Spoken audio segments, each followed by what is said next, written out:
Grief, grief is the natural response of a loss of something or someone, right? It is that situation that we all go through, in which we get very emotional, in which we feel physical suffering or pain, and sometimes it doesn't matter if it's something or someone, but it is something or someone of value that is taken from us, and we experience that feeling of grief.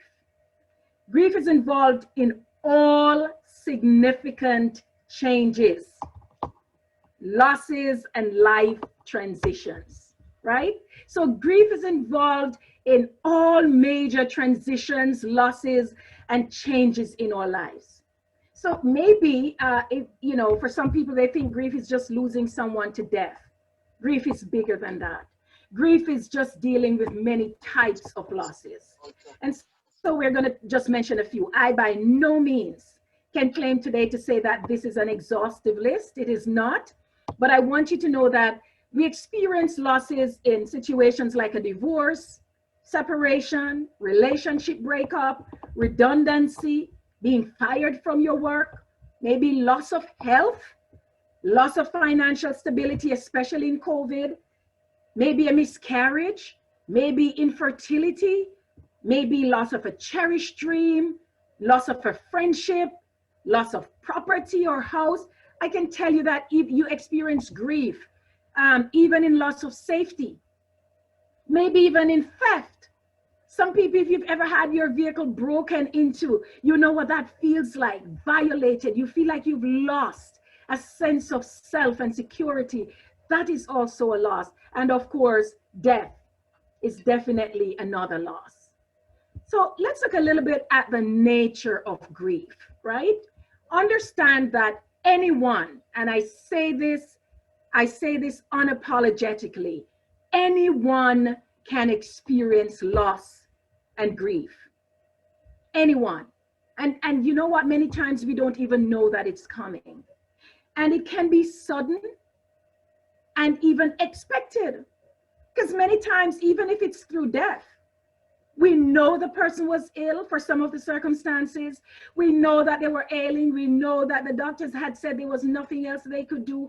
And in a way, even when we expect death, when it actually comes, it is very difficult in those moments to even accept it at that time, or to get to a place where you feel like I can deal with this. It doesn't matter at what stage death comes or a loss of something. Many times we find ourselves in situations where it is so painful.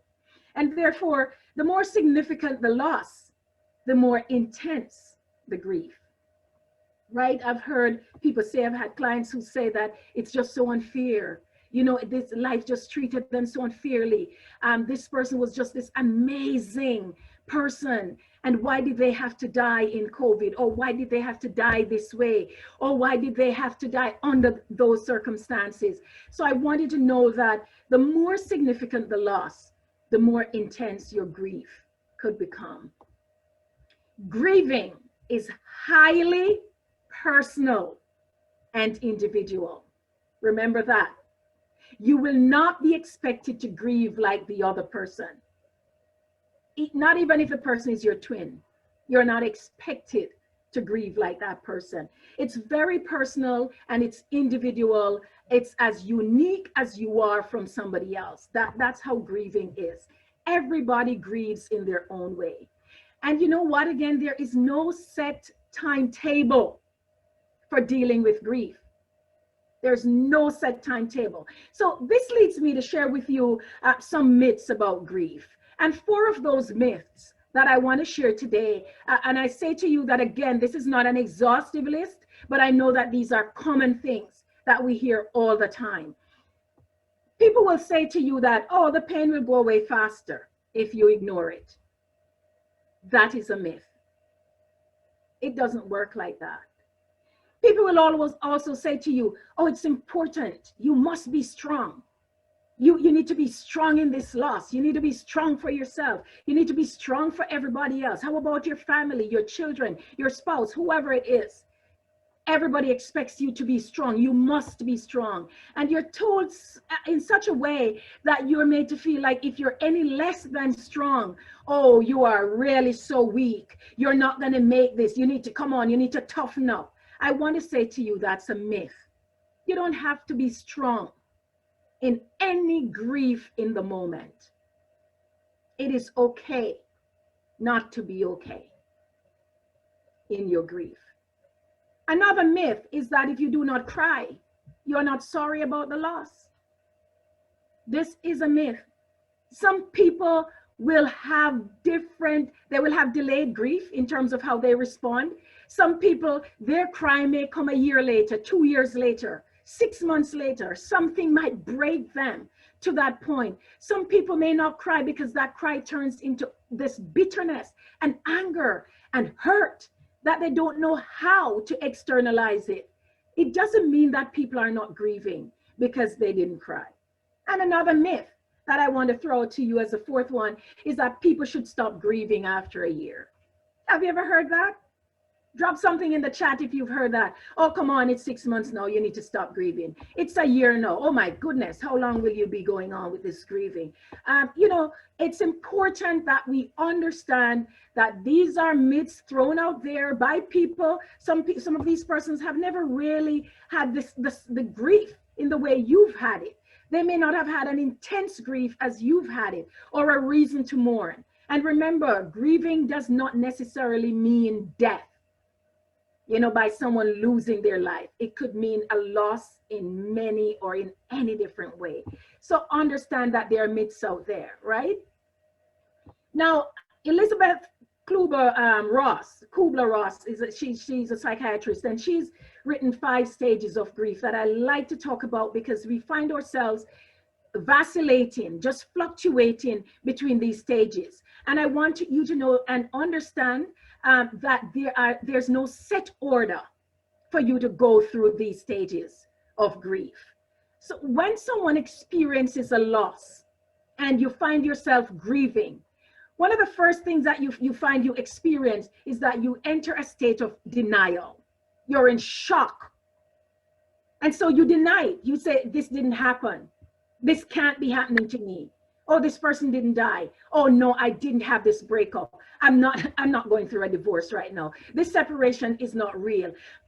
I just didn't lose my job. How did I lose my job? No, I can't lose my job. Like, you go through this state of denial and shock in that moment. And what you find that you experience as well, following on the heel of that many times, is anger. Anger, why is this happening? Who would do such a thing to me? How could she break up with me? How could he break up with me? How could he leave me? How could my child tell me that? How could my child die? How could my spouse die? How could my best friend just up and leave me? Like, all these things, you get into a state of anger. So you move from shock and denial into anger. And sometimes the next phase we get into as we move back to shock, denial, anger, is we get into bargaining.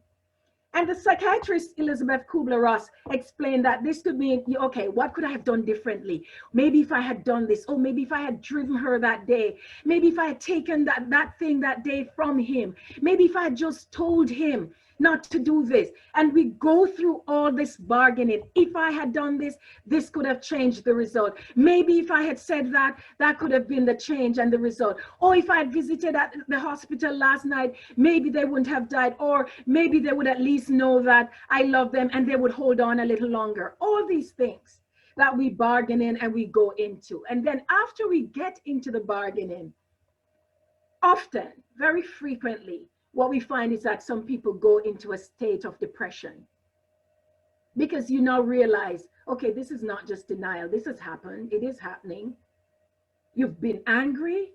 You've tried to figure out all the things you could have done differently, what you should have done differently, that call you should have made, oh, that thing you should have said, that thing you should have done, all these things. And then maybe even if it's for the job, you know, I should have done that assignment. I should have done that piece of thing. I should not have delegated, or all these should have, could have, would have. And then you get into depression and you say, I'm so helpless. I may as well die too. Oh, it should have been me instead of this person. And you go through all these things. And then sometimes you end up at a state where you get into what is called acceptance as the fifth stage. And acceptance is that you get to that place, you said, you know what, oh well, God knows best. Or we say to ourselves, they're gone to a better place. Or we say to ourselves, I know we're going to see them again. Or you know what? Oh, God takes the best. God wants the best in his garden. And so he picked the best roses ever that there was. And so we get to that place of acceptance. So I say to you, if you find yourself going through, if you've experienced any grief or major loss in your life, you would have been able to look back even now and recall that you have found yourself in all of these stages or most of these stages. And they don't necessarily go in that order. Like I've said, you could move from denial into just like depression. And then you find, okay, I accept, death comes and it's appointed unto man once to die. And after death comes the judgment and it's well. And then you find yourself going back into anger. But the stages are denial, which is shock, anger, bargaining, depression, and acceptance. You eventually get to acceptance when you have found healing. You eventually get there. And we don't know how long it may take for you to get there, but eventually, as you accept, you get to that place of healing. What are the common symptoms that we've seen with grief? Even in clients, in my own experiences, in myself, observing myself, in my own grief and loss, maybe you've noticed these things in yourself as well. You notice someone who's in shock and denial. Those are symptoms. They talk about this never happened, or they talk about the person or the situation as if it still exists.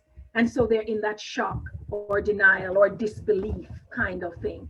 And so people also enter into sadness, emptiness, despair. They get into places of guilt where you wish you had done something. I remember years ago when I lost a very close friend. She was like a sister. I think to date, this has been the deepest, gravest kind of death I have experienced. And I've lost my father, I've lost close relatives, my grandfather and stuff like that. I've lost relatives and friends who were close, but somehow this death of this girlfriend was so, we were so close. And I know that my sister and I know my cousin are also on, and I know that we have experienced this death in this circle, that we share that pain together. But when I lost my friend, I went through a period of guilt.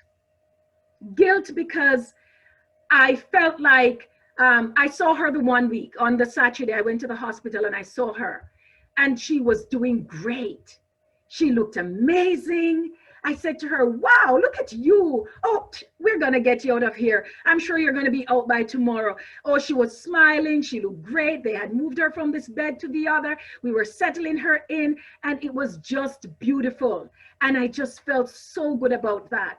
And then when I went back, I was living in another city. When I went back to the city the following week, Saturday, to do a presentation, it was a church function. I had gotten a ride with someone that day who was also going to the function, and so we kind of carpooled, went together. And I remembered that when the meeting was done, I said, I really need to go by the hospital to see my friend. And they said, I have an appointment. I can't stop because the functions had gone over late, and so they couldn't stop. And I just felt like, okay, I'll just drive up tomorrow on my own just to see her. And the very morning when I woke, the first news I got was that she passed. That pain, I lived with that guilt for years. If only I had gone, if only I had just not cared what this other person having their appointment, and just say, you know what, I call a taxi, or I'll just, I don't know, take a bus. I'll do whatever it is to get home, just to go and see her. I so wanted to see her that day. And the guilt of missing that opportunity, missing her, that to see her the day before she passed, was something I lived with. I lost my phone in the process because I got the news on phone. And I threw the phone so fast. I didn't want to hear that in my ears. The phone smashed in pieces, and it felt the same way, like the same way it smashed. I was in such denial that I felt like that would have broken that news from my hearing. And so since I didn't have the phone to prove it, it wasn't true. And therefore I borrowed a phone, and I called her number to be sure that I was hearing her or not getting her or something. And I heard her voicemail, and I still didn't believe, because her voicemail was the same. And for years, it was difficult. I broke down, I cried, but that was a level of grief that 1 year later, on the anniversary of her death, I went by her house, and when I saw every single thing in place in her house, just as she left it, that's when I really mourned and realized, like, I was out of a dream, that she really was not coming back. That she really was not coming back. And so it is painful. The guilt was that I bargained. I started to bargain with myself, and I said, maybe if I had gone to see her, maybe I could have said something, prayed something over her. I don't know. And maybe she would still be alive. I lived with that for so long. Every major achievement in my life, I could not accept that she was not here to celebrate that with me. And so you also move through not just guilt and sadness and despair, but anger. Anger. I was angry. I was angry that she could have died so young. I was angry that there was nothing all of us around her who loved her could do to stop it. You feel anger at yourself, you will feel anger even at God, and you will go back to the guilt, and then you go back to shock and denial, then you go back to accepting, and you want to claim everything that God says about you, but your pain is real. So I want somebody listening today to understand that you will grieve differently. You will grieve differently. I had to pull off a year later off the road, coming from her house, pulled on the side of the road, and I hollered, I cried. I felt like I had just lost her, because I think reality had just set in for me that particular day. It was so bad I couldn't see to drive. It's a good thing her husband was behind me. He had driven out from the house the same time, and when he noticed that the car was swerving, and he passed me, and he stopped in front of me, and he said, pull over. And he just helped me to grieve in that moment, just to cry, because it was so painful. You will feel anger, you will feel hurt, you will feel like it's a nightmare that will not end. And also, for some people, their fear drives them even to panic attacks. You get panic attacks. You feel like you're obsessed with death. You begin to feel like the best place for you to be is to also die, to be with them, to be in that place where you can hold them again and be there again, and to embrace and to enjoy their company again. Some people experience physical symptoms such as nausea and fatigue. Your immunity is lowered. You don't even resist any kind of sickness anymore. Your body's immunity is so weak that you cannot even maintain good health. Some people suffer insomnia.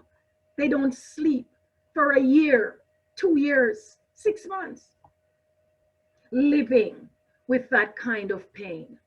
Some people suffer weight loss or weight gain. Some people have aches and pains for which doctors cannot find any. It's almost what we call psychosomatic. You feel them, they're there, and there are no physical causes to show, to prove, because you're grieving. Some people suffer intense, pervasive sense of guilt. Like years later, you're still playing everything over in your mind. What could I have done differently? If only I had done this. Oh, I should have. Maybe if I had. Oh, if I had learned about this remedy. Oh, if I had known this. Oh, if I had done this. And it's the same thing for losses. What could I have done differently to preserve this relationship? What could I have done differently to preserve this, or have done this for my child, or that for my mother, or that for my husband, or that for my wife? It is continuous, to the point where some people begin to have thoughts of suicide, and you become preoccupied with just dying because you feel like your life is hopeless and helpless. Some people also find that they have slowed speech and body movements. Oh, don't even begin to talk about your memory. You can't recall anything. You're just operating on automatic. It's just pure reflexes and what you're used to. You don't know when you got from one point to the next. I know some of us experience that, and we're not grieving, right? With all the stress that's going on. But these are also symptoms of grief. Some people even begin to hallucinate. They have auditory hallucination, they're hearing things that are not there, and even visual hallucinations. They begin to see things that are not there. You see the people, you begin to see them again doing everything like they never left, right? And so, how do you cope when you experience all of that? How do you really cope? One of the things we know for sure is that from scripture, we know indeed that God has said that we are, his workmanship, and he works in us to do his will. He works in us to bring about his will in so many ways. But when it comes to grieving and loss, it is many times in those situations that we cannot see the hand of God. We are afraid to see it. We don't even want to see it. We don't believe it is there sometimes. But I just want to share with you some scriptures that are helpful. And there are many of them. There are only 4 I want to remind you of today. Psalm 34:18 is a comfort. The word of the Lord says here that the Lord is near to the brokenhearted, and he saves the crushed in spirit. God has not forsaken you. You are not alone. Your grief might be painful, but he's with you. He's with you, holding you, and he knows that you're crushed in spirit, and his presence will be with you. 2 Corinthians 1, verses 3-4 says, "Blessed be the God and the Father of our Lord Jesus Christ, the Father of mercies and the God of all comfort, who comforts us in all our affliction, so that we may be able to comfort those who are in any affliction with the comfort with which we ourselves are comforted by God." He will uphold you. He will embrace you. He will cuddle you, and he will give you peace. I know in the moment of your loss, whatever it is, be it divorce, separation, death, instability in finances, loss of a child, infertility, miscarriage, loss of your house, land, property. It doesn't matter what your loss is, what your grief is. The Lord will comfort and uphold you. Matthew 5 verse 4 says, "Blessed are those who mourn, for they shall," not will, not might, not maybe, they will be comforted. They will. It's a sure deal. And it won't happen just overnight, that because God is comforting you that you won't feel anything. No, it will take a while because your emotions are real. But the presence of the Lord will bring you comfort. And Revelations 21:4 says, "He will wipe away every tear from their eyes, and death shall be no more. Neither shall there be mourning, nor crying, nor pain anymore, for the former things have passed away." And these are just some of the encouraging words, some of the words that got me through my own grief, that the Lord will bring you into a new season. And so outside of scripture, you might have tried that. You might have been praying. I also want to say to you, get support. And as a psychotherapist, I have to tell you that do not grieve alone. You don't need to be strong for the whole world. And everybody expects you to hold it together. You don't need to hold anything together. Because when you are grieving, You need to get to that place where you own that, where you embrace that, where you give yourself permission to grieve. Cry, holla, bawl if you need to do that. Own your weakness and your fear and your sadness, but don't do it alone. Don't do it alone. I want you to get someone, turn to friends, turn to family, trusted people. I'm not talking about people who are going to judge you and tell you that it is time, it's high time you get over this. No, my God in heaven, man, it's 2 years. How long? It's 9 months now. You need to get over this. Come on. You don't need that in those moments. And you also need to realize that those people might have been people who bounce back easily. We've been talking about nature and nurture, and we've talked about the fact that your makeup is different. You are predisposed in a different way. You are going to grieve very differently from the other person. And so don't judge yourself about that. Don't look at someone, I wish I could bounce back in 3 months. Because many people go for 3 months and then they break down. And 6 months later, they find themselves with a therapist or with some professional help, or maybe it's 5 years later. But we're going to talk about the fact that we also have to be very careful about the extended grief, right? And so you also want to draw comfort from your faith. It's important to do that. I know in the moment you wonder, where's God? Why my friend? I asked God that. Why? She was so young and promising. Look at the many people out there who are adding no value to life, in my estimation, at that time. Why not them? Look at the many wicked people out there. Why my friend? Why her? She was so sweet and giving, and she loved the Lord. And it wasn't until a year, just less than a year ago, can I tell you that someone, as I was working with the choir at church, someone sent a song and asked if the choir could do this song. And because I was the one directing the choir and preparing the choir songs at the time, I realized that I said to the person, I'm not ready. I mean, my friend was gone like 10 years, over 10 years. I wasn't ready to do that song with a choir because that was the last song that she sang before she passed. And that very song was sung at the funeral. And while I sing it on my own every now and again, it's at my own time, in my own pace, but I don't want to hear a choir sing it. I realized I was not ready to lead a choir singing that song. And so I want to say to you that this is part of understanding that you need to avoid your grief triggers. Prepare for them.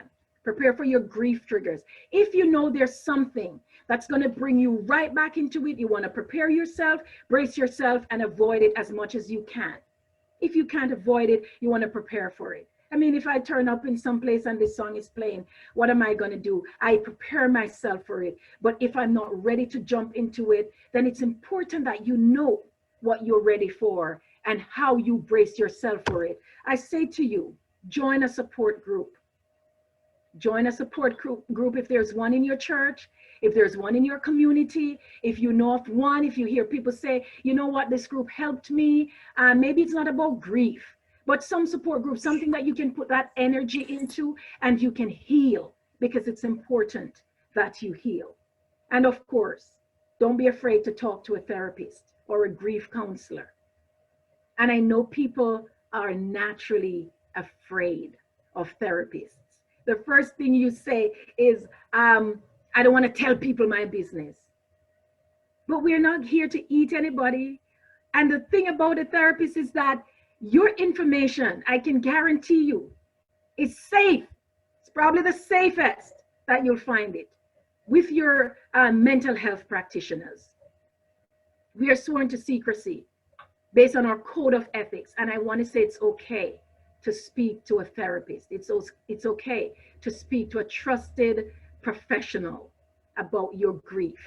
If this is going on for a while, if you feel you really need help, if it gets to a place where it becomes extreme, and we're going to look at what is called complicated grief in a little bit. But I say to you that another thing you need to do apart from getting help outside of yourself is that you need to take care of yourself. It's important that you face your feelings. Don't just go about busy yourself with a million and one things, avoiding that feeling. Own up to your feeling. Say you're grieving. Say you're mourning. Say you're desperate. Say you're in depression. Say that you're experiencing guilt. You are in shock. You're still in denial. Right now, you're bargaining. Or even if you're accepting, wherever you are in those stages, own your feelings, because when you know where you're at, when you can accept that, then you're ready for whatever change that you need to make. And so express your feelings in a tangible way, right? Don't just think about, I wish I were the person who was dead instead of this person. And you share that with no one. Because I'm telling you, the devil, the enemy, will use what you are wishing in darkness, in secret by yourself, and will use it against you. And you find that people become engaged in all kinds of self-harming situations. They begin to do things to themselves, behave in a certain way where you wonder, when did they ever become that? Because they are grieving a loss and they have not been able to express it, to express their feelings in a tangible way and to vent it appropriately to someone.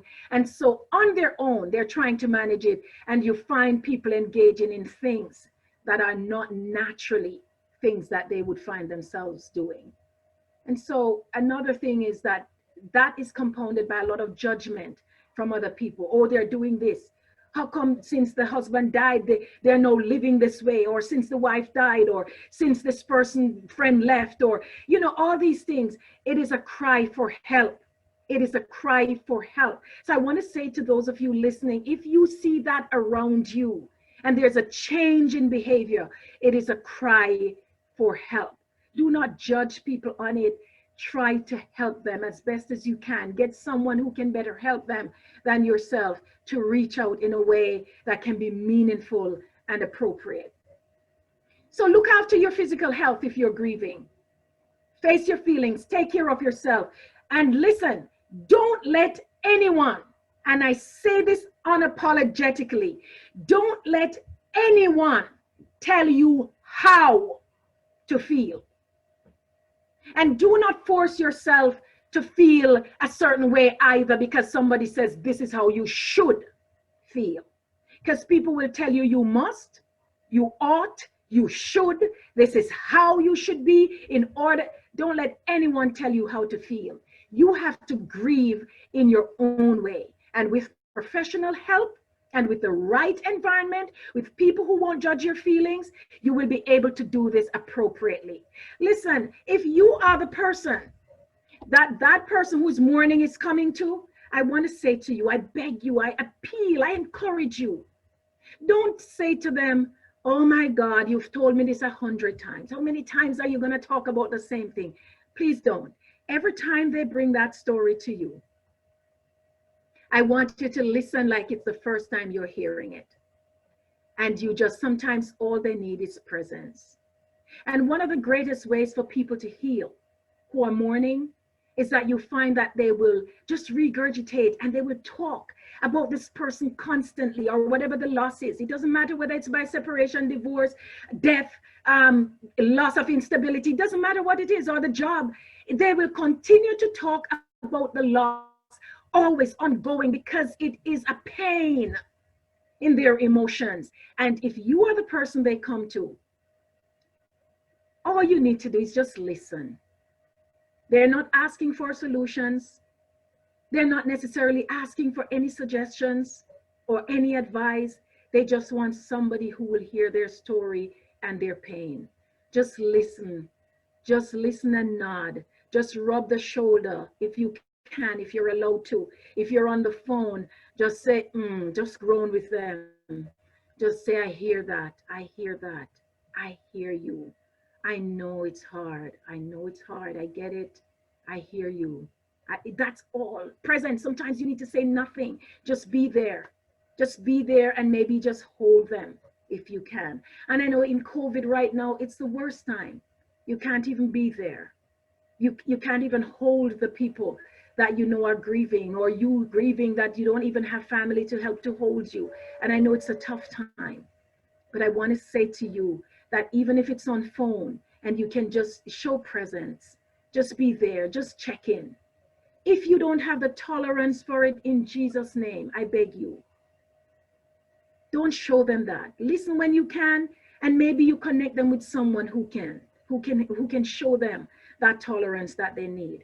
But do not be the person to add to their grief and to tell them is 10 times you tell me the same story. Please don't do that.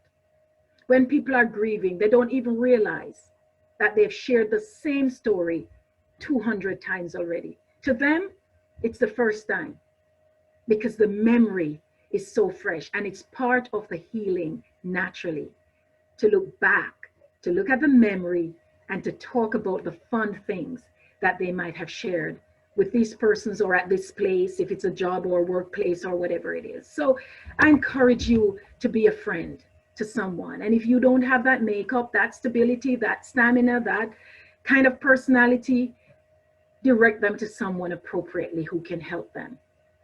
But please do not add to their pain.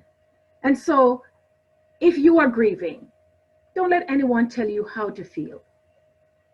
You know what you feel. Talk about it with an appropriate person so that it can be treated and dealt with appropriately, but own your feelings. You get up today and you just feel like staying in bed, it's okay to say that. I just want to be in bed today. I don't want to care today. I don't want to talk to anybody today. And it's okay. Now we know that if this extends for longer period of time, if you find this has been going on for years and years, that now becomes a problem.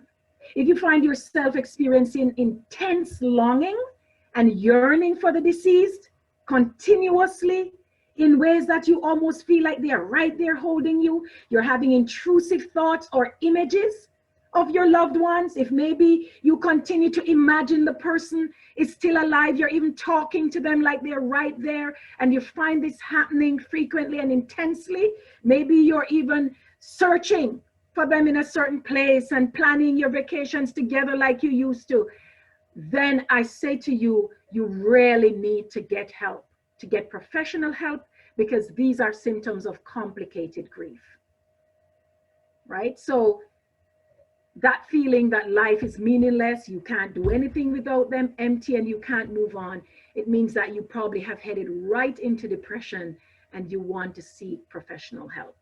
So in the process of all that, I want to say to you for sure that a safe stance to take is that if your healing process becomes too overwhelming, it's going on for a while, you're not feeling like you're healing, you continue to mourn and weep and you're crying for years, and you will always have fun memories, and you're going to remember the times, and it will go back like flashback every now and again, and you will remember the anniversary of whatever the loss is, and so on. Those are normal things. But if you find that your life is crippled, you can't move on because of these things, then it means that you need help.